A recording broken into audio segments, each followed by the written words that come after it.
Se confessarmos os nossos pecados, Ele é fiel e justo para nos perdoar e nos purificar de toda a iniquidade. 1 João, capítulo 1, o verso 8. Ministério Pão Vivo. Vem comigo em meu canal no YouTube para mais uma lição dentro do tema que nós estamos abordando. Estamos mostrando a ligação íntima entre o batismo e a morte do homem velho.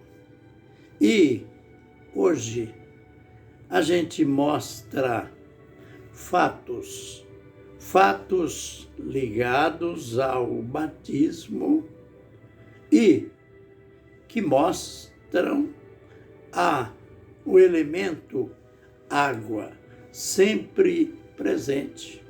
Mas, visto que isto é tão preliminar, nós iremos mostrar aquele outro lado, aquela dúvida que existe.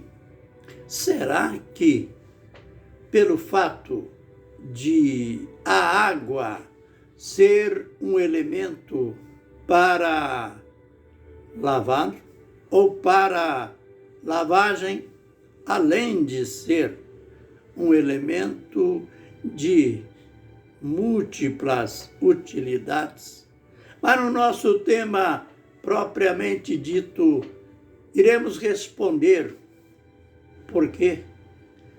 O porquê da água e a dúvida: será que a água do batismo, seja ela dos rios, dos lagos ou dos batistérios, será que ela lava pecado?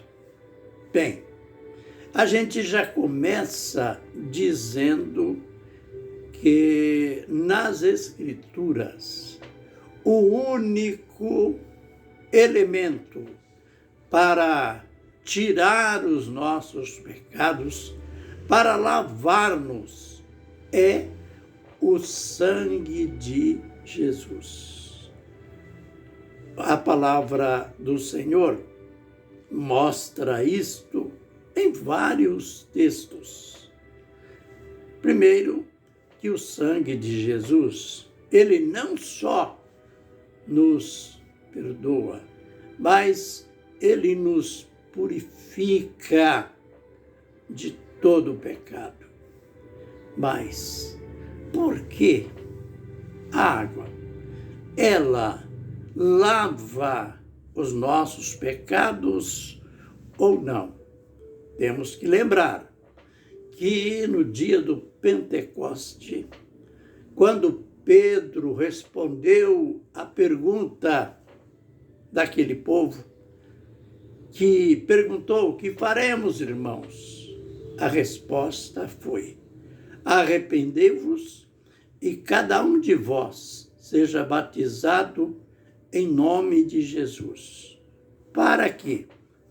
Aliás, Pedro não só disse que o batismo fazia parte, mas ele fala: arrependei-vos e cada um de vós seja batizado em nome de Jesus para remissão dos vossos pecados.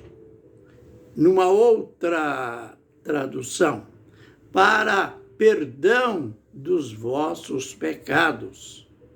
Voltando a aquele que inaugurou, digamos assim, o batismo, aquele que começou o seu ministério, que a sua função foi, além de pregar, batizar. João Batista. Mateus 3:11 mostra João Batista pregando lá no Jordão, que vinham multidões para serem batizadas e, incrível, elas vinham confessando os seus pecados. Então, há alguma relação entre batismo e pecado, batismo e água.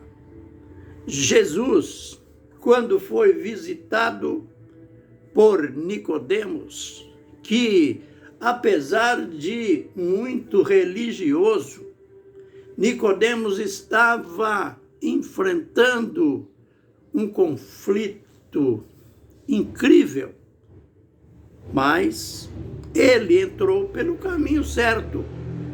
Ele foi ter com Jesus e ele introduziu o diálogo de uma maneira educada, com temor. Ele disse: Mestre, eu sei que és vindo da parte de Deus, porque ninguém pode fazer os sinais que tu fazes se Deus não estiver com ele. E Jesus foi direto ao assunto, isto é, direto na necessidade de Nicodemos. Em verdade te digo, aquele que não nascer de novo não pode ver o reino de Deus. Nicodemos não entendeu, como a maioria não entende a pregação, o ensino. Ele foi transparente, no entanto. Como pode ser isso? Como pode um homem nascer sendo velho? Porventura, eu terei que voltar ao ventre da minha mãe e nascer segunda vez? Jesus, categórico, claro, o que é nascido da carne é carne.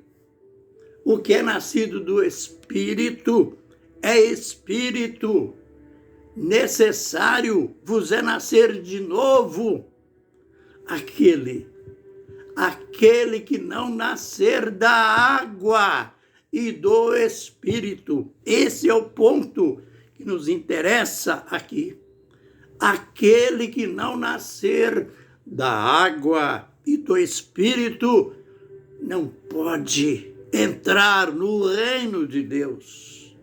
Por quê? Água. Se água não lava pecado, por que Jesus está dando aqui a ela um valor absoluto? É preciso, além de nascer do Espírito, nascer da água. Paulo, quando estava dando o seu testemunho, ele recordou de quando ele tinha encontrado Jesus no caminho de Damasco e Ananias, aquele discípulo simples, sem influência, foi escolhido por Deus e mandado por Deus que fosse até aonde Saulo estava hospedado. Deus disse até o endereço para Ananias não errar.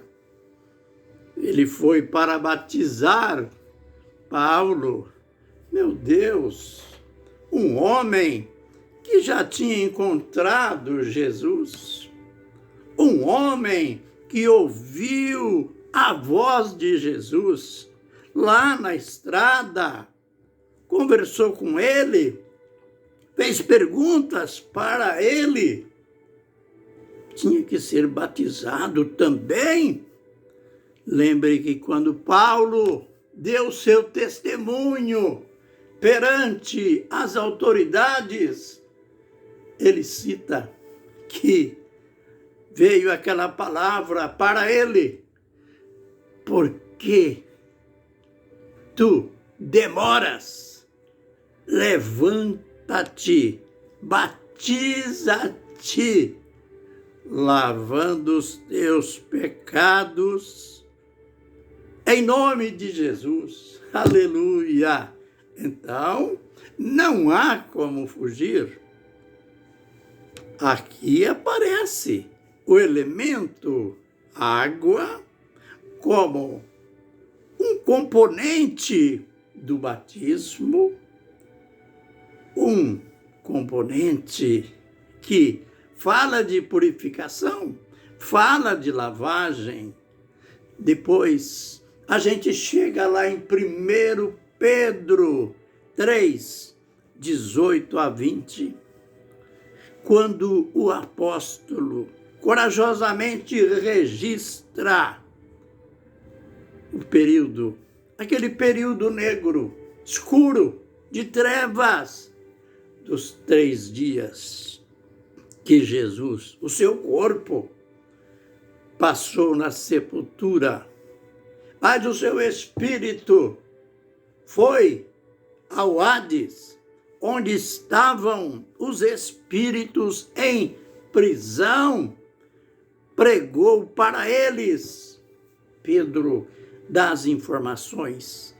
Quem eram aqueles?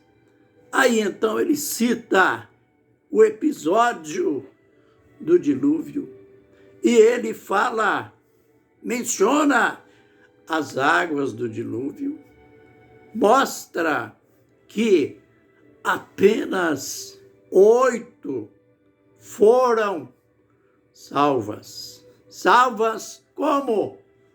Pelas águas. Que, diz ele, estas águas do dilúvio que fizeram a arca subir, e ali estavam 8 pessoas que foram salvas. Ele disse que estas águas era figura do batismo, que lava os pecados, mas ele esclarece, não aquela lavagem, aquela purificação que atinge a consciência, mas ele chama isto de uma figura, um símbolo. Bem, hoje a gente só introduziu o tema, mas amanhã, no vídeo posterior, a gente vai deixar de modo claro as águas do batismo, lava pecado ou não? Veremos. Que o Senhor nos abençoe e nos guarde. Que o Senhor faça resplandecer o seu rosto sobre nós e tenha misericórdia de nós. Que o Senhor sobre nós levante o seu rosto e nos dê a paz. Amém e amém.